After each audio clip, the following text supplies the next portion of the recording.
Canadian ਸਬ TV ਦੇ ਨਾਲ ਤੁਸੀਂ ਜੁੜੇ ਹੋਏ ਹੋ। ਮੈਂ ਹਾਂ ਸ਼ੀਤਲ ਠਾਕੁਰ। ਖਬਰਾਂ ਦਾ ਬੁਲੇਟਿਨ ਲੈ ਕੇ ਹਾਜ਼ਰ ਹੋ ਚੁੱਕੀ ਹਾਂ। ਆਓ ਇੱਕ ਨਜ਼ਰ ਮਾਰਦੇ ਹਾਂ ਅੱਜ ਦੀਆਂ ਚੋਣਵੀਆਂ ਖਬਰਾਂ ਤੇ। ਅਮਰੀਕਾ ਦੇ ਅਰਕਨਸਾਸ ਦੇ ਵਿੱਚ ਇੱਕ ਘਰ ਨੂੰ ਲੱਗੀ ਭਿਆਨਕ ਅੱਗ, ਜਿਉਂਦਾ ਸੜੇ 2 ਬੱਚਿਆਂ ਦੇ ਨਾਲ 4 ਲੋਕ। ਅਮਰੀਕੀ ਸੁਪਰੀਮ ਕੋਰਟ ਨੂੰ ਮਿਲੇਗੀ ਪਹਿਲੀ ਕਾਲੀ ਮਹਿਲਾ ਜੱਜ, ਕਿਹਾ ਜੋ ਬਾਈਡਨ ਨੇ। ਨਿਊਯਾਰਕ ਦੀ ਗਵਰਨਰ ਨੇ ਭਾਰਤ ਦੀਆਂ ਕੀਤੀਆਂ ਤਾਰੀਫਾਂ, ਆਖੀਆਂ ਵੱਡੀਆਂ ਗੱਲਾਂ। ਲੌਂਗ ਟਰਮ ਕੇਅਰ ਸਟਾਫ ਦੇ ਲਈ ਪ੍ਰੋਵਿੰਸ ਨੇ ਬੂਸਟਰ ਡੈਡਲਾਈਨ ਦੇ ਵਿੱਚ ਕੀਤਾ ਵਾਅਦਾ। 2 ਗੱਡੀਆਂ ਦੀ ਟੱਕਰ ਦੇ ਵਿੱਚ ਇੱਕ ਵਿਅਕਤੀ ਦੀ ਹੋਈ ਮੌਤ। ਸੁਨਹਿਰੀ ਭਵਿੱਖ ਦੇ ਲਈ ਕੈਨੇਡਾ ਗਏ ਫਰੀਦਕੋਟ ਦੇ ਨੌਜਵਾਨ ਦੀ ਹੋਈ ਮੌਤ, ਮਾਪਿਆਂ ਦਾ ਸੀ ਇਕਲੌਤਾ ਪੁੱਤਰ। ਜਮੈਕਾ ਦੇ ਵਿਦੇਸ਼ ਮੰਤਰੀ ਨੇ ਭਾਰਤ ਦੀ ਕੀਤੀ ਤਾਰੀਫ, ਕਿਹਾ ਸਾਡੀ ਵੈਕਸੀਨ ਦੀ ਮੰਗ ਨੂੰ ਸੁਣਨ ਭਾਰਤ ਪਹਿਲਾ ਦੇਸ਼। ਦੇਸ਼ ਦੇ ਵਿੱਚ ਕੋਰੋਨਾ ਦੇ ਮਾਮਲੇ ਘਟੇ ਪਰ ਮੌਤਾਂ ਨੇ ਵਧਾਈ ਚਿੰਤਾ। ਸਾਵਧਾਨ, ਚਮੜੀ ਤੇ 21 ਅਤੇ ਪਲਾਸਟਿਕ ਤੇ 8 ਘੰਟੇ ਜਿਉਂਦਾ ਰਹਿੰਦਾ ਐਮੀਕ੍ਰੌਨ। ਮਜੀਠੀਆ ਤੇ ਸਿੱਧੂ ਸਿਰਫ ਸਿਆਸੀ ਹਾਥੀ ਲੋਕਾਂ ਨੂੰ ਕੁਚਲਣਗੇ, ਨਾ ਕਿ ਭਵਿੱਖ ਸਵਾਰਨਗੇ, ਕਿਹਾ ਰਾਘਵ ਚੱਡਾ ਨੇ। ਸੀਐਮ ਚੰਨੀ ਦਾ ਆਮ ਆਦਮੀ ਪਾਰਟੀ ਤੇ ਵੱਡਾ ਹਮਲਾ, ਕਿਹਾ ਮੈਂ ਕੇਜਰੀਵਾਲ ਦਾ ਆਮ ਆਦਮੀ ਦਾ ਨਕਾਬ ਲਾ ਸੁੱਟਿਆ। ਕੈਬਨਿਟ ਮੰਤਰੀ ਤ੍ਰਿਪਤ ਬਾਜਵਾ ਬਟਾਲਾ ਤੋਂ ਲੜ ਸਕਦੇ ਨੇ ਆਜ਼ਾਦ ਉਮੀਦਵਾਰ ਦੇ ਵਜੋਂ ਚੋਣ। ਟਿਕਟ ਕੱਟੇ ਜਾਣ ਤੇ ਬੀਜੇਪੀ ਆਗੂ ਮਦਨ ਮੋਹਨ ਮਿੱਤਲ ਦੇ ਦਿਖੇ ਬਾਗੀ ਤੇਵਰ, ਹੋ ਸਕਦੇ ਨੇ ਅਕਾਲੀ ਦਲ ਦੇ ਵਿੱਚ ਸ਼ਾਮਲ। ਹੁਣ ਖਬਰਾਂ ਵਿਸਥਾਰ ਨਾਲ।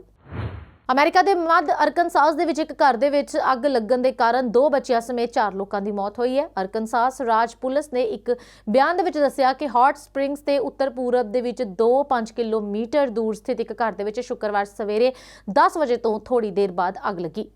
ਜਦੋਂ ਤੱਕ ਫਾਇਰ ਬ੍ਰਿਗੇਡ ਦੀਆਂ ਗੱਡੀਆਂ ਪਹੁੰਚੀਆਂ ਉਦੋਂ ਤੱਕ ਅੱਗ ਪੂਰੇ ਘਰ ਦੇ ਵਿੱਚ ਫੈਲ ਚੁੱਕੀ ਸੀ। ਬਿਆਨ ਦੇ ਵਿੱਚ ਇਹ ਵੀ ਦੱਸਿਆ ਗਿਆ ਕਿ ਅੱਗ ਲੱਗਣ ਦੇ ਕਾਰਨ 2 ਬੱਚਿਆਂ ਸਮੇਤ 4 ਲੋਕਾਂ ਦੀ ਮੌਤ ਹੋ ਗਈ ਹੈ। ਅੱਗ ਲੱਗਣ ਦੇ ਕਾਰਨਾਂ ਦਾ ਅਜੇ ਪਤਾ ਨਹੀਂ ਲੱਗ ਸਕਿਆ। ਰਾਜ ਪੁਲਿਸ ਅਤੇ ਫਾਇਰ ਵਿਭਾਗ ਦੇ ਅਧਿਕਾਰੀ ਮਾਮਲੇ ਦੀ ਜਾਂਚ ਕਰਨਗੇ। ਉਧਰ ਅਮਰੀਕਾ ਦੇ ਰਾਸ਼ਟਰਪਤੀ ਜੋ ਬਾਈਡਨ ਨੇ ਵੀਰਵਾਰ ਨੂੰ ਕਿਹਾ ਕਿ ਉਹ ਫਰਵਰੀ ਦੇ ਅੰਤ ਤੱਕ ਅਮਰੀਕੀ ਸੁਪਰੀਮ ਕੋਰਟ ਦੇ ਵਿੱਚ ਪਹਿਲੀ ਕਾਲੀ ਮਹਿਲਾ ਜੱਜ ਨੂੰ ਨਿਯੁਕਤ ਕਰਨਗੇ। ਬਾਈਡਨ ਨੇ ਵਾਈਟ ਹਾਊਸ ਦੇ ਵਿੱਚ ਹੋਏ ਇੱਕ ਪ੍ਰੋਗਰਾਮ ਦੇ ਵਿੱਚ ਇਸ ਦੀ ਘੋਸ਼ਣਾ ਕੀਤੀ। ਬਾਈਡਨ ਨੇ ਰਿਟਾਇਰ ਹੋਣ ਜਾ ਰਹੇ ਜੱਜ ਸਟੀਫਨ ਬ੍ਰੇਅਰ ਦੀ ਤਾਰੀਫ ਕੀਤੀ ਅਤੇ ਕਿਹਾ ਕਿ ਉਹਨਾਂ ਦੀ ਜਗ੍ਹਾ ਲੈਣ ਵਾਲੇ ਜੱਜ ਦੀ ਤਲਾਸ਼ ਸ਼ੁਰੂ ਕਰ ਦਿੱਤੀ ਗਈ ਹੈ। ਬਾਈਡਨ ਨੇ ਵਾਅਦਾ ਕੀਤਾ ਕਿ ਬ੍ਰੇਅਰ ਦੀ ਜਗ੍ਹਾ ਕਿਸੇ ਯੋਗ ਵਿਅਕਤੀ ਨੂੰ ਜੱਜ ਨਿਯੁਕਤ ਕੀਤਾ ਜਾਵੇਗਾ। ਬਾਈਡਨ ਨੇ ਕਿਹਾ ਕਿ ਉਹ ਸੰਭਾਵੀ ਉਮੀਦ ਦੇ ਬਾਰੇ ਅਧਿਐਨ ਕਰ ਰਹੇ ਨੇ।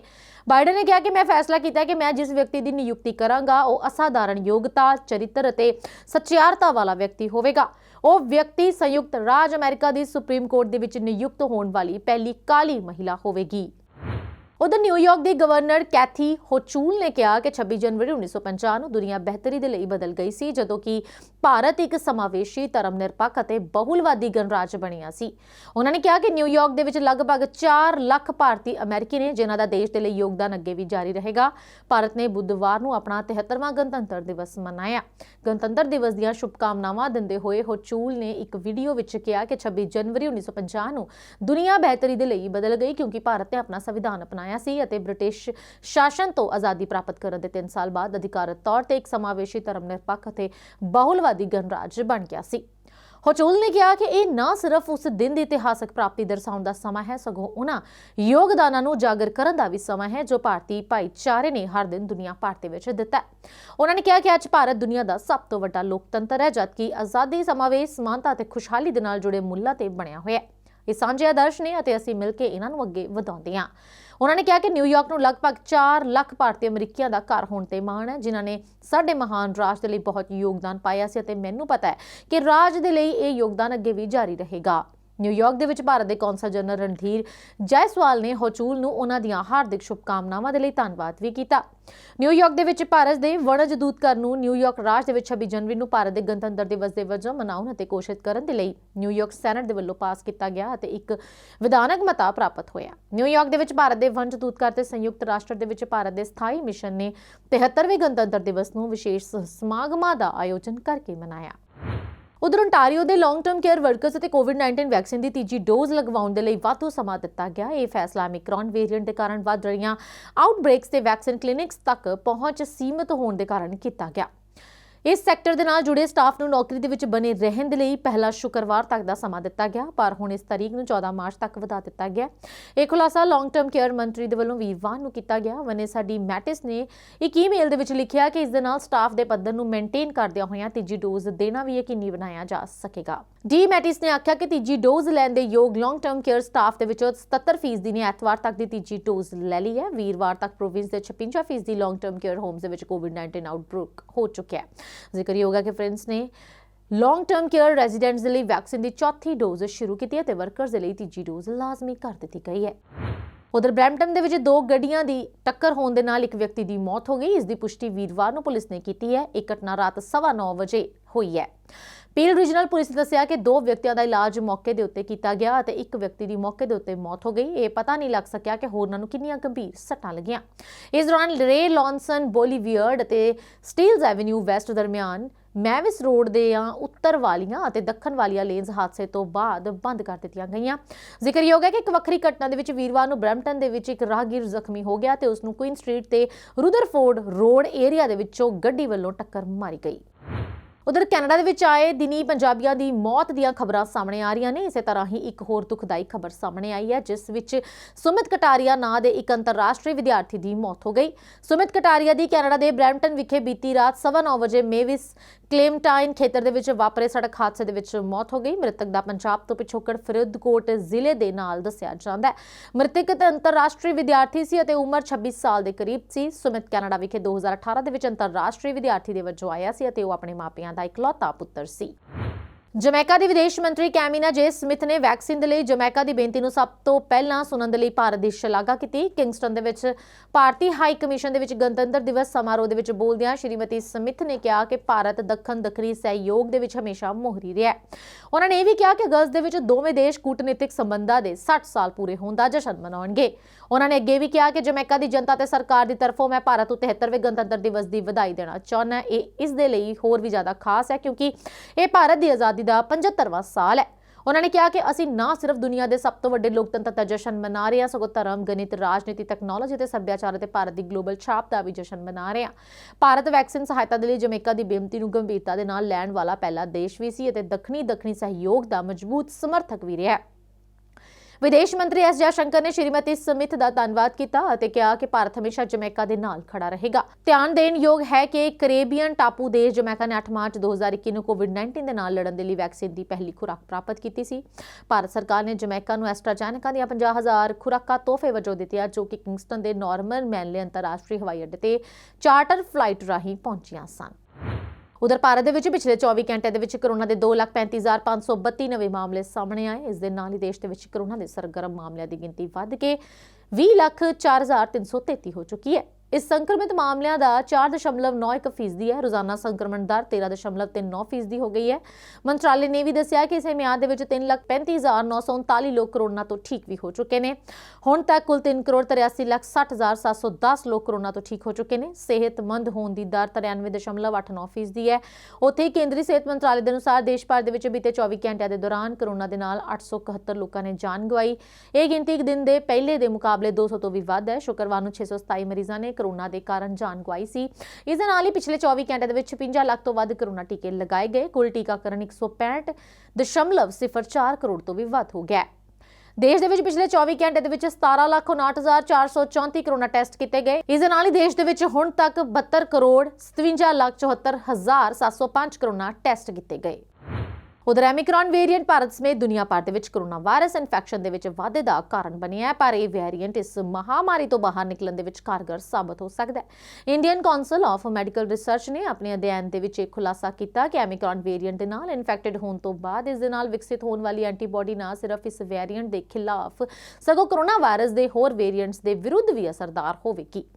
ਇਹਨਾਂ ਦੇ ਵਿੱਚ ਡੈਲਟਾ ਵੇਰੀਐਂਟ ਵੀ ਸ਼ਾਮਲ ਹੈ ਜਿਸ ਨੇ ਭਾਰਤ ਸਮੇਤ ਦੁਨੀਆ ਦੇ ਕਈ ਦੇਸ਼ਾਂ ਦੇ ਵਿੱਚ ਲੱਖਾਂ ਲੋਕਾਂ ਦੀ ਜਾਨ ਲੈ ਲਈ ਹੈ। ਉਧਰ ਇੱਕ ਹੋਰ ਖੋਜ ਦੇ ਮੁਤਾਬਕ ਕੋਰੋਨਾ ਵਾਇਰਸ ਦਾ ਐਮੀਕ੍ਰੌਨ ਵੇਰੀਐਂਟ ਚਮੜੀ ਦੇ 21 ਘੰਟੇ ਜਦਕਿ ਪਲਾਸਟਿਕ ਦੀ ਸੱਤਾ ਤੇ 8 ਦਿਨਾਂ ਤੱਕ ਜਿਉਂਦਾ ਰਹਿ ਸਕਦਾ ਹੈ। ICMR ਨੇ ਆਪਣੀ ਸਟੱਡੀ ਦੇ ਵਿੱਚ ਕਿਹਾ ਕਿ ਐਮੀਕ੍ਰੌਨ ਵੇਰੀਐਂਟ ਦੇ ਨਾਲ ਇਨਫੈਕਟਡ ਵਿਅਕਤੀਆਂ ਦੇ ਵਿੱਚ ਬਿਹਤਰ ਇਮਿਊਨ ਰਿਸਪੌਂਸ ਦੇਖਣ ਨੂੰ ਮਿਲਿਆ। ਇਸ ਦੇ ਨਾਲ ਨਾ ਸਿਰਫ ਇਸ ਵੇਰੀਐਂਟ ਦੀ ਰੋਕਥਾਮ ਦੇ ਵਿੱਚ ਮਦਦ ਮਿਲੀ ਹੈ ਸਗੋਂ ਡੈਲਟਾ ਸਮੇਤ ਕੋਰੋਨਾ ਵਾਇਰਸ ਤੇ ਹੋਰ ਵੇਰੀਐਂਟਸ ਦੇ ਖਿਲਾਫ ਵੀ ਇਹ ਅਸਰਦਾਰ ਰਿਹਾ। ਇਸ ਸਟੱਡੀ ਦੇ ਵਿੱਚ ਇਹ ਵੀ ਦੱਸਿਆ ਗਿਆ ਕਿ ਐਮੀਕ੍ਰੌਨ ਡੈਲਟਾ ਵੇਰੀਐਂਟ ਦੇ ਖਿਲਾਫ ਅਸਰਦਾਰ ਤਰੀਕੇ ਦੇ ਨਾਲ ਕੰਮ ਕਰਦਾ ਹੈ। ਇਸ ਤੋਂ ਇਲਾਵਾ ਡੈਲਟਾ ਵੇਰੀਐਂਟ ਦਾ ਦੁਬਾਰਾ ਇਨਫੈਕਟਡ ਹੋਣ ਦਾ ਖਤਰਾ ਵੀ ਘੱਟ ਰਹਿੰਦਾ ਹੈ। ICMR ਨੇ ਐਮੀਕ੍ਰੌਨ ਵੇਰੀਐਂਟ ਦੇ ਨਾਲ ਸੰਬੰਧਿਤ ਵਿਸ਼ੇਸ਼ ਵੈਕਸੀਨ ICMR ਨੇ ਕਿਹਾ ਕਿ ਇਹ ਸਟੱਡੀ ਸਿਰਫ ਉਹਨਾਂ ਲੋਕਾਂ ਤੇ ਕੀਤੀ ਗਈ ਹੈ ਜੋ ਐਮੀਕ੍ਰੌਨ ਵੇਰੀਐਂਟ ਦੇ ਨਾਲ ਇਨਫੈਕਟਡ ਹੋਏ ਨੇ। ਫਿਲਹਾਲ ਇਸ ਅਧਿਐਨ ਦੀ ਸਮੀਖਿਆ ਨਹੀਂ ਕੀਤੀ ਗਈ ਅਤੇ ਇਸ ਦਾ ਪਬਲਿਸ਼ ਹੋਣਾ ਬਾਕੀ ਹੈ। ਜਾਪਾਨ ਦੇ ਵਿੱਚ ਕਿਓਟੋ ਪ੍ਰੀਫੈਕਚਰਲ ਯੂਨੀਵਰਸਿਟੀ ਆਫ ਮੈਡੀਸਨ ਦੇ ਖੋਜਕਾਰਾਂ ਨੇ ਇਹ ਅਧਿਐਨ ਕੀਤਾ। ਖੋਜਕਾਰਾਂ ਨੇ ਚਮੜੀ ਤੇ ਵਾਇਰਸ ਦੇ ਜੀਵਨ ਚੱਕਰ ਦਾ ਪਤਾ ਲਗਾਉਣ ਦੇ ਲਈ ਕੈਡਵਰ ਤੇ ਪ੍ਰੀਖਣ ਕੀਤਾ। ਕੈਡਵਰ ਦੀ ਚਮੜੀ ਤੇ ਵਾਇਰਸ ਦਾ ਮੂਲ ਰੂਪ 8.6 ਘੰਟੇ, ਅਲਫਾ 19.6, ਬੀਟਾ 19.1, ਗਾਮਾ 11 ਘੰਟੇ, ਡੈਲਟਾ 16.8 ਘੰਟੇ, ਜਦਕਿ ਐਮੀਕਰੌਨ 21.1 ਘੰਟੇ ਤੱਕ ਜਿਉਂਦਾ ਪਾਇਆ ਗਿਆ। ਖੋਜਕਾਰਾਂ ਦਾ ਇਹ ਵੀ ਕਹਿਣਾ ਹੈ ਕਿ ਜ਼ਿਆਦਾ ਸਮੇਂ ਤੱਕ ਸਤਹ ਤੇ ਜਿਉਂਦਾ ਰਹਿਣਾ ਵਾਇਰਸ ਦੇ ਪ੍ਰਸਾਰ ਦੇ ਵਿੱਚ ਯੋਗਦਾਨ ਦੇ ਸਕਦੀ ਹੈ। ਖੋਜ ਵਿੱਚ ਪਤਾ ਲੱਗਾ ਕਿ ਪਲਾਸਟਿਕ ਦੀ ਸਤਹ ਤੇ ਵਾਇਰਸ ਦਾ ਓਰੀਜਨਲ ਸਟ੍ਰੇਨ 56 ਘੰਟੇ, ਅਲਫਾ ਸਟ੍ਰੇਨ 191 ਘੰਟੇ ਅਤੇ ਬੀਟਾ 156 ਘੰਟੇ ਤੱਕ ਰਹਿੰਦਾ ਹੈ। ਉੱਥੇ ਕੋਰੋਨਾ ਵਾਇਰਸ ਦੀ ਲੇਟੈਸਟ ਵੇਰੀਐਂਟ ਐਮੀਕਰੌਨ 193.5 ਘੰਟੇ ਤੱਕ ਜਿਉਂਦਾ ਰਹਿ ਸਕਦਾ ਹੈ। ਉਧਰ ਆਮ ਆਦਮੀ ਪਾਰਟੀ ਦੇ ਪੰਜਾਬ ਮਾਮਲਿਆਂ ਦੇ ਇੰਚਾਰਜ ਰਾਘਵ ਚੱਡਾ ਨੇ ਅੰਮ੍ਰਿਤਸਰ ਹਲਕਾ ਪੂਰਬੀ ਤੋਂ ਚੋਣ ਲੜ ਰਹੇ ਕਾਂਗਰਸ ਦੇ ਪੰਜਾਬ ਪ੍ਰਧਾਨ ਨਵਜੋਤ ਸਿੰਘ ਸਿੱਧੂ ਤੇ ਸ਼੍ਰੋਮਣੀ ਅਕਾਲੀ ਦਲ ਦੇ ਆਗੂ ਬਿਕਰਮ ਸਿੰਘ ਮਜੀਠੀਆ ਤੇ ਹਮਲਾ ਬੋਲਦਿਆਂ ਹੋਇਆਂ ਉਹਨਾਂ ਨੂੰ ਕੇਵਲ ਸਿਆਸੀ ਹਾਥੀ ਕਰਾਰ ਦਿੱਤਾ। ਰਾਘਵ ਚੱਡਾ ਨੇ ਕਿਹਾ ਕਿ ਉਹ ਆਪਸੀ ਲੜਾਈ ਦੇ ਵਿੱਚ ਆਮ ਜਨਤਾ ਨੂੰ ਕੁਚਲਣ ਦਾ ਕੰਮ ਕਰਨਗੇ, ਹੋਰ ਕੁਝ ਵੀ ਨਹੀਂ।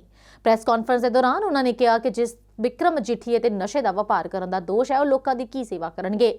ਉਹਨਾਂ ਨੇ ਕਿਹਾ ਕਿ ਨਵਜੋਤ ਸਿੱਧੂ ਪਿਛਲੇ 15 ਸਾਲ ਤੋਂ ਕਦੇ ਸੰਸਦ ਤੱਕ, ਕਦੇ ਵਿਧਾਇਕ ਦੇ ਰੂਪ ਦੇ ਵਿੱਚ ਅੰਮ੍ਰਿਤਸਰ ਦਾ ਤਰਜਮਾਨੀ ਕਰ ਰਹੇ ਨੇ। ਨਵਜੋਤ ਸਿੱਧੂ ਨੇ ਪਿਛਲੇ 15 ਸਾਲਾਂ ਦੇ ਵਿੱਚ ਅੰਮ੍ਰਿਤਸਰ ਦੇ ਲੋਕਾਂ ਦਾ ਫੋਨ ਤੱਕ ਨਹੀਂ ਚੁੱਕਿਆ। ਉਹਨਾਂ ਨੇ ਕਿਹਾ ਕਿ ਜਦੋਂ ਵੀ ਲੋਕਾਂ ਨੂੰ ਜ਼ਰੂਰਤ ਪਈ ਤਾਂ ਨਵਜੋਤ ਸਿੰਘ ਸਿੱਧੂ ਸਾਹਮਣੇ ਨਹੀਂ ਆਏ, ਨਾ ਹੀ ਬਿਕਰਮ ਮਜੀਠੀਆ ਆਏ। ਉਧਰ ਪੰਜਾਬ ਦੇ ਮੁੱਖ ਮੰਤਰੀ ਚਰਨਜੀਤ ਸਿੰਘ ਚੰਨੀ ਨੇ ਕਿਹਾ ਕਿ ਦਿੱਲੀ ਦੇ ਮੁੱਖ ਮੰਤਰੀ ਅਰਵਿੰਦ ਕੇਜਰੀਵਾਲ ਦਾ ਆਮ ਆਦਮੀ ਦਾ ਨਕਾਬ ਉਹਨਾਂ ਨੇ ਲਾ ਸੁੱਟਿਆ, ਕਿਉਂਕਿ ਕੇਜਰੀਵਾਲ ਡਰਾਮਾ ਕਰਕੇ ਕਾਫੀ ਸਮੇਂ ਤੋਂ ਲੋਕਾਂ ਨੂੰ ਗੁੰਮਰਾਹ ਕਰ ਰਹੇ ਨੇ। ਚੰਨੀ ਨੇ ਕਿਹਾ ਕਿ ਕਾਂਗਰਸ ਹਾਈਕਮਾਨ ਨੇ ਜਦੋਂ ਇੱਕ ਗਰੀਬ ਪਰਿਵਾਰ ਦੇ ਨਾਲ ਸੰਬੰਧਿਤ ਵਿਅਕਤੀ ਦੇ ਹੱਥਾਂ ਦੇ ਵਿੱਚ ਰਾਜ ਸੱਤਾ ਸੌਂਪੀ ਤਾਂ ਉਸ ਦੇ ਨਾਲ ਕੇਜਰੀਵਾਲ ਦਾ ਨਕਾਬ ਉਤਰਨਾ ਸ਼ੁਰੂ ਹੋ ਗਿਆ ਸੀ। ਉਹਨਾਂ ਨੇ ਕਿਹਾ ਕਿ ਕੇਜਰੀਵਾਲ ਪੰਜਾਬ ਦੇ ਲੋਕਾਂ ਨੂੰ ਵੀ ਇਹ ਕਹਿ ਕੇ ਗੁੰਮਰਾਹ ਕਰਨ ਦੇ ਲਈ ਲੱਗੇ ਹੋਏ ਨੇ ਕਿ ਉਹ ਆਮ ਵਿਅਕਤੀ ਹਨ, ਜਦਕਿ ਇਹ ਸਭ ਟਕੋਸਲਾ ਸੀ। ਅਸਲੀਅਤ ਇਹ ਸੀ ਕਿ ਕੇਜਰੀਵਾਲ ਹਾਈ ਪ੍ਰੋਫਾਈਲ ਸਿਆਸਤਦਾਨ ਹਨ ਅਤੇ ਦਿੱਲੀ ਜਾ ਕੇ ਅਸਲੀਅਤ ਦਾ ਪਤਾ ਲਗਾਇਆ ਜਾ ਸਕਦਾ ਹੈ। ਚੰਨੀ ਨੇ ਕੁਝ ਚੈਨਲਾਂ ਦੇ ਨਾਲ ਗੱਲਬਾਤ ਦੇ ਦੌਰਾਨ ਇਸ ਗੱਲ ਦਾ ਖੁਲਾਸਾ ਕਰਦਿਆਂ ਹੋਇਆਂ ਕਿਹਾ ਕਿ ਉਹਨਾਂ ਦੇ ਹੱਥਾਂ ਦੇ ਵਿੱਚ ਪੰਜਾਬ ਦੀ ਸੱਤਾ ਦੀ ਵਾਗਡੋਰ ਆਉਣ ਤੋਂ ਬਾਅਦ ਉਹਨਾਂ ਨੇ ਆਮ ਜਨਤਾ ਨਾਲ ਜੁੜੇ ਹੋਏ ਸਾਰੇ ਫੈਸਲੇ ਸਰਕਾਰੀ ਪੱਧਰ ਤੇ ਲਏ ਨੇ। ਉਹਨਾਂ ਨੇ ਕਿਹਾ ਕਿ ਮੈਂ ਸਭ ਤੋਂ ਪਹਿਲਾਂ ਗਰੀਬਾਂ, ਦਰਮਿਆਨ ਵਰਗ ਦੇ ਲੋਕਾਂ ਤੇ ਕਿਸਾਨਾਂ ਦੇ ਹਿੱਤਾਂ ਨੂੰ ਵੀ ਦੇਖਦਿਆਂ ਹੋਇਆਂ ਸਰਕਾਰੀ ਪੱਧਰ ਤੇ ਫੈਸਲੇ ਲਏ। ਇਹਨਾਂ ਫੈਸਲਿਆਂ ਤੋਂ ਬਾਅਦ ਕੇਜਰੀਵਾਲ ਦੇ ਮੂੰਹ ਤੇ ਆਮ ਆਦਮੀ ਦਾ ਚੜਿਆ ਨਕਾਬ ਲੱਥਣਾ ਸ਼ੁਰੂ ਹੋ ਗਿਆ ਸੀ। ਚੰਨੀ ਨੇ ਕਿਹਾ ਕਿ ਹੁਣ ਭਵਿੱਖ ਦੇ ਵਿੱਚ ਕੇਜਰੀਵਾਲ ਦਾ ਝੂਠਾ ਨਕਾਬ ਦੁਬਾਰਾ ਚੱਲਣ ਦੇ ਆਸਾਰ ਨਹੀਂ ਹਨ। ਉਹਨਾਂ ਨੇ ਕਿਹਾ ਕਿ ਕੇਜਰੀਵਾਲ ਦੀ ਆਦਤ ਹੈ ਕਿ ਪਹਿਲਾਂ ਤਾਂ ਉਹ ਜ਼ੋਰ ਸ਼ੋਰ ਦੇ ਨਾਲ ਆਪਣੇ ਵਿਰੋਧੀਆਂ ਦੇ ਖਿਲਾਫ ਦੋਸ਼ ਲਗਾਉਂਦੇ ਨੇ ਅਤੇ ਕੁਝ ਸਮੇਂ ਬਾਅਦ ਉਹ ਉਹਨਾਂ ਤੋਂ ਮਾਫੀ ਮੰਗ ਲੈਂਦੇ ਨੇ। ਉਹਨਾਂ ਨੇ ਕਿਹਾ ਕਿ ਕੇਜਰੀਵਾਲ ਨੇ ਬੀਤੇ ਦਿਨ ਨਿਤਿਨ ਗਡਕਰੀ, ਅਰੁਣ ਜੇਤਲੀ, ਅਕਾਲੀ ਨੇਤਾ ਵਿਕਰਮ ਮਜੀਠੀਆ ਤੋਂ ਜਨਤਕ ਤੌਰ ਤੇ ਮਾਫੀਆਂ ਮੰਗੀਆਂ ਨੇ। ਅੱਜ ਕੇਜਰੀਵਾਲ ਨੇ ਉਹਨਾਂ ਦੇ ਖਿਲਾਫ ਅਪਮਾਨਜਨਕ ਟਿੱਪਣੀਆਂ ਕੀਤੀਆਂ, ਪਰ ਕੀ ਪਤਾ ਕੱਲ ਨੂੰ ਚੋਣ ਸੰਪੰਨ ਹੋਣ ਤੋਂ ਬਾਅਦ ਉਹ ਮੇਰੇ ਕੋਲ ਆ ਕੇ ਮਾਫੀ ਮੰਗ ਲੈਣ। ਉਧਰ ਪੰਜਾਬ ਵਿਧਾਨ ਸਭਾ ਚੋਣਾਂ ਦੀ ਜੇਕਰ ਗੱਲ ਕਰੀਏ ਤਾਂ ਇਸ ਵਾਰ ਦੀਆਂ ਚੋਣਾਂ ਬੇਹੱਦ ਰੋਚਕ ਹੋਣ ਵਾਲੀਆਂ ਨੇ। ਇਹਨਾਂ ਚੋਣਾਂ ਨੂੰ ਲੈ ਕੇ ਜਿੱਥੇ ਕਈ ਸੀਟਾਂ ਤੇ ਚੌਤਰਫਾ ਮੁਕਾਬਲਾ, ਉੱਥੇ ਕਈ ਜਗ੍ਹਾ ਤੇ ਕਾਂਗਰਸੀ ਆਪਣੇ ਕਾਂਗਰਸੀਆਂ ਦੇ ਖਿਲਾਫ ਚੋਣ ਲੜ ਰਹੇ ਨੇ। ਇਸ ਤਰ੍ਹਾਂ ਬਟਾਲਾ ਦੀ ਸੀਟ ਵੀ ਚੋਣਾਂ ਦੇ ਲਈ ਇੱਕ ਹੌਟ ਸੀਟ ਬਣੀ ਹੋਈ ਹੈ। ਇੱਥੋਂ ਕਾਂਗਰਸ ਦੀ ਟਿਕਟ ਤੇ ਸਾਬਕਾ ਵਿਧਾਇਕ, ਮੌਜੂਦਾ ਚੇਅਰਮੈਨ ਅਸ਼ਵਨੀ ਸੇਖੜੀ ਚੋਣ ਮੈਦਾਨ ਦੇ ਵਿੱਚ ਨੇ। ਉੱਥੇ ਹੀ ਕੈਬਨਿਟ ਮੰਤਰੀ ਤ੍ਰਿਪਤ ਰਜਿੰਦਰ ਸਿੰਘ ਬਾਜਵਾ ਨੂੰ ਕਾਂਗਰਸ ਪਾਰਟੀ ਦੇ ਵੱਲੋਂ ਉਹਨਾਂ ਦੇ ਪੁਰਾਣੇ ਹਲਕੇ ਫਤਿਹਗੜ੍ਹ ਚੂੜੀਆਂ ਤੋਂ ਟਿਕਟ ਦਿੱਤੀ ਗਈ। ਪਿਛਲੇ ਕੁਝ ਦਿਨਾਂ ਤੋਂ ਬਟਾਲਾ ਦੇ ਕਾਂਗਰਸੀ ਪਾਰਟੀ ਦੇ ਮੇਅਰ, ਨਗਰ ਸੁਧਾਰ ਟਰੱਸਟ ਦੇ ਚੇਅਰਮੈਨ, 32 ਦੇ ਕਰੀਬ ਕੌਂਸਲਰ, 73 ਪਿੰਡਾਂ ਦੇ ਸਰਪੰਚ, ਪੰਚ ਅਤੇ ਵੱਡੀ ਗਿਣਤੀ ਦੇ ਵਿੱਚ ਸ਼ਹਿਰ ਵਾਸੀ ਤ੍ਰਿਪਤ ਬਾਜਵਾ ਨੂੰ ਬਟਾਲਾ ਤੋਂ ਚੋਣ ਲੜਨ ਦੇ ਲਈ ਦਬਾਅ ਬਣਾ ਰਹੇ ਨੇ। ਭਰੋਸੇਯੋਗ ਸੂਤਰਾਂ ਤੋਂ ਪਤਾ ਲੱਗਿਆ ਹੈ ਕਿ ਕੈਬਨਿਟ ਮੰਤਰੀ ਤ੍ਰਿਪਤ ਬਾਜਵਾ ਖੁਦ ਬਟਾਲਾ ਤੋਂ ਆਜ਼ਾਦ ਉਮੀਦਵਾਰ ਦੇ ਤੌਰ ਤੇ ਚੋਣ ਲੜ ਰਹੇ ਨੇ, ਜਿਸ ਬਾਰੇ ਸਥਿਤੀ ਅੱਜ ਸਾਫ਼ ਹੋਣ ਦੀ ਉਮੀਦ ਹੈ। ਬਾਕੀ ਇਹ ਤਾਂ ਹੁਣ ਆਉਣ ਵਾਲਾ ਸਮਾਂ ਹੀ ਦੱਸੇਗਾ ਕਿ ਕੈਬਨਿਟ ਮੰਤਰੀ ਤ੍ਰਿਪਤ ਬਾਜਵਾ ਇਸ ਸੰਬੰਧ ਦੇ ਵਿੱਚ ਕੀ ਫੈਸਲਾ ਲੈਂਦੇ ਨੇ, ਜਾਂ ਫਿਰ ਹਾਈ ਕਮਾਂਡ ਕਿਸ ਤਰ੍ਹਾਂ ਉਹਨਾਂ ਨੂੰ ਮਨਾਉਂਦੀ ਹੈ, ਜਾਂ ਫਿਰ ਇੱਕ ਪਰਿਵਾਰ ਨੂੰ 2 ਟਿਕਟਾਂ ਮਿਲਦੀਆਂ ਨੇ, ਜਾਂ ਫਿਰ ਬਟਾਲਾ ਦੇ ਵਿੱਚ ਕਾਂਗਰਸੀ ਧੜੇ ਹੀ ਇੱਕ ਦੂਜੇ ਨੂੰ ਟੱਕਰ ਦੇਣਗੇ। ਉਧਰ ਦੂਜੇ ਪਾਸੇ ਸੋਸ਼ਲ ਮੀਡੀਆ ਤੇ ਦੁਪਹਿਰ ਤੋਂ ਬਾਅਦ ਕੈਬਨਿਟ ਮੰਤਰੀ ਬਾਜਵਾ ਦੇ ਬਟਾਲਾ ਤੋਂ ਚੋਣ ਲੜਨ ਦੇ ਮੈਸੇਜ ਵੀ ਵਾਇਰਲ ਹੁੰਦੇ ਰਹੇ, ਪਰ ਕੈਬਨਿਟ ਮੰਤਰੀ ਬਾਜਵਾ ਦੇ ਵੱਲੋਂ ਇਸ ਦੀ ਪੁਸ਼ਟੀ ਨਹੀਂ ਕੀਤੀ ਗਈ। ਉਧਰ ਪੰਜਾਬ ਦੇ ਵਿੱਚ 20 ਫਰਵਰੀ ਨੂੰ ਹੋਣ ਵਾਲੀਆਂ ਵਿਧਾਨ ਸਭਾ ਚੋਣਾਂ ਨੂੰ ਲੈ ਕੇ ਹਰੇਕ ਪਾਰਟੀ ਦੇ ਵੱਲੋਂ ਉਮੀਦਵਾਰਾਂ ਨੂੰ ਟਿਕਟਾਂ ਦਿੱਤੀਆਂ ਜਾ ਰਹੀਆਂ ਨੇ। ਜਿੱਥੇ ਇੱਕ ਪਾਸੇ ਜ਼ਿਆਦਾਤਰ ਸੀਟਾਂ ਤੇ ਭਾਰਤੀ ਜਨਤਾ ਪਾਰਟੀ ਨੇ ਪੁਰਾਣੇ ਚਿਹਰਿਆਂ ਤੇ ਦਾਅ ਖੇਡਿਆ, ਉੱਥੇ ਅਨੰਦਪੁਰ ਸਾਹਿਬ ਤੋਂ ਸੀਨੀਅਰ ਭਾਜਪਾ ਨੇਤਾ ਮਦਨ ਮੋਹਨ ਮਿੱਤਲ ਨੂੰ ਪੂਰੀ ਤਰ੍ਹਾਂ ਤੋਂ ਦਰਕਿਨਾਰ ਕਰ ਦਿੱਤਾ ਗਿਆ। ਸ਼੍ਰੋਮਣੀ ਅਕਾਲੀ ਦਲ ਭਾਜਪਾ ਗੱਠਜੋੜ ਸਰਕਾਰ ਦੇ ਵਿੱਚ ਮੰਤਰੀ ਰਹੇ ਮਦਨ ਮੋਹਨ ਮਿੱਤਲ ਦੀ ਟਿਕਟ ਇਸ ਵਾਰ ਫਿਰ ਕੱਟ ਦਿੱਤੀ ਹੈ। 2017 ਦੀਆਂ ਚੋਣਾਂ ਦੇ ਵਿੱਚ ਵੀ ਭਾਜਪਾ ਨੇ ਮਦਨ ਮੋਹਨ ਮਿੱਤਲ ਨੂੰ ਟਿਕਟ ਨਾ ਦੇ ਕੇ ਭਾਨੂਪੱਲੀ ਨਿਵਾਸੀ ਡਾਕਟਰ ਪਰਮਿੰਦਰ ਨੂੰ ਦਿੱਤੀ ਸੀ। ਇਸ ਵਾਰ ਫਿਰ ਭਾਜਪਾ ਨੇ ਡਾਕਟਰ ਪਰਮਿੰਦਰ ਨੂੰ ਹੀ ਚੁਣਾਵੀ ਦੰਗਲ ਦੇ ਵਿੱਚ ਉਤਾਰਿਆ। ਮਦਨ ਮੋਹਨ ਮਿੱਤਲ ਚਾਹੁੰਦੇ ਸਨ ਕਿ ਜੇਕਰ ਉਹਨਾਂ ਨੂੰ ਪਾਰਟੀ ਨੇ ਟਿਕਟ ਨਹੀਂ ਦੇਣਾ ਤਾਂ ਨਾ ਦੇਣ, ਪਰ ਉਹਨਾਂ ਦੇ ਬੇਟੇ ਅਰਵਿੰਦ ਨੂੰ ਆਨੰਦਪੁਰ ਸਾਹਿਬ ਤੋਂ ਮੈਦਾਨ ਦੇ ਵਿੱਚ ਉਤਾਰ ਦੇਣ, ਪਰ ਭਾਜਪਾ ਨੇ ਉਹਨਾਂ ਦੀ ਨਹੀਂ ਮੰਨੀ। ਨਾ ਉਹਨਾਂ ਨੂੰ ਆਨੰਦਪੁਰ ਸਾਹਿਬ ਤੋਂ ਆਜ਼ਾਦ ਉਮੀਦਵਾਰ ਬਣਾਇਆ ਤੇ ਨਾ ਹੀ ਉਹਨਾਂ ਦੇ ਬੇਟੇ ਨੂੰ ਟਿਕਟ ਦਿੱਤੀ। ਟਿਕਟ ਨਾ ਮਿਲਣ ਦੇ ਕਾਰਨ ਮਿੱਤਲ ਕੋਈ ਦੂਜਾ ਰਸਤਾ ਲੱਭ ਰਹੇ ਨੇ। ਉਹਨਾਂ ਨੇ ਬਗਾਵਤੀ ਸੁਰ ਦਿਖਾਉਣੇ ਸ਼ੁਰੂ ਕਰ ਦਿੱਤੇ ਨੇ ਅਤੇ ਹੁਣ ਸ਼੍ਰੋਮਣੀ ਅਕਾਲੀ ਦਲ ਦੇ ਨਾਲ ਸੰਪਰਕ ਬਣਾਉਣਾ ਸ਼ੁਰੂ ਕਰ ਦਿੱਤਾ ਹੈ। ਉਹਨਾਂ ਨੇ ਸ਼੍ਰੋਮਣੀ ਅਕਾਲੀ ਦਲ ਦੇ ਪ੍ਰਧਾਨ ਸੁਖਬੀਰ ਬਾਦਲ ਨੂੰ ਮਿਲਣ ਦੇ ਲਈ 2 ਵਾਰ ਸਮਾਂ ਮੰਗਿਆ, ਪਰ ਚੋਣਾਂ ਦੇ ਵਿੱਚ ਬਿਜ਼ੀ ਹੋਣ ਦੇ ਕਾਰਨ ਮਿਲ ਨਹੀਂ ਸਕੇ। ਪਿਛਲੀਆਂ ਵਿਧਾਨ ਸਭਾ ਚੋਣਾਂ ਦੇ ਵਿੱਚ ਵੋਟਾਂ ਤੋਂ ਸਿਰਫ 18 ਦਿਨ ਪਹਿਲਾਂ ਭਾਜਪਾ ਨੇ ਡਾਕਟਰ ਪਰਮਿੰਦਰ ਸਿੰਘ ਨੂੰ ਚੋਣ ਮੈਦਾਨ ਦੇ ਵਿੱਚ ਉਤਾਰਿਆ ਸੀ। ਮਿੱਤਲ ਦੀ ਮਦਦ ਦੇ ਬਿਨਾਂ ਹੀ ਪਰਮਿੰਦਰ ਨੇ ਅਨੰਦਪੁਰ ਸਾਹਿਬ ਤੋਂ 36,919 ਵੋਟਾਂ ਹਾਸਲ ਕੀਤੀਆਂ, ਜਦਕਿ ਰਾਣਾ KP ਸਿੰਘ ਨੇ 60,800 ਵੋਟਾਂ ਪਈਆਂ ਸਨ। ਹਾਲਾਂਕਿ ਅਨੰਦਪੁਰ ਸਾਹਿਬ ਤੋਂ ਪਰਮਿੰਦਰ ਦੀ ਹਾਰ ਦਾ ਮਾਰਜਨ ਜ਼ਿਆਦਾ ਸੀ, ਪਰ ਉਹ ਦੂਜੇ ਨੰਬਰ ਤੇ ਰਹੇ ਸਨ। ਇਸ ਦੇ ਨਾਲ ਹੀ ਖਬਰਾਂ ਦੇ ਇਸ ਬੁਲੇਟਿਨ ਦੇ ਵਿੱਚ ਅੱਜ ਫਿਲਹਾਲ ਇੰਨਾ ਹੀ। ਆਪਣੀ ਦੋਸਤ ਸ਼ੀਤਲ ਨੂੰ ਦਿਓ ਇਜਾਜ਼ਤ ਤੇ ਤੁਸੀਂ ਜੁੜੇ ਰਹੋ ਕੈਨੇਡੀਅਨ ਸਾਥ ਦੇ ਨਾਲ।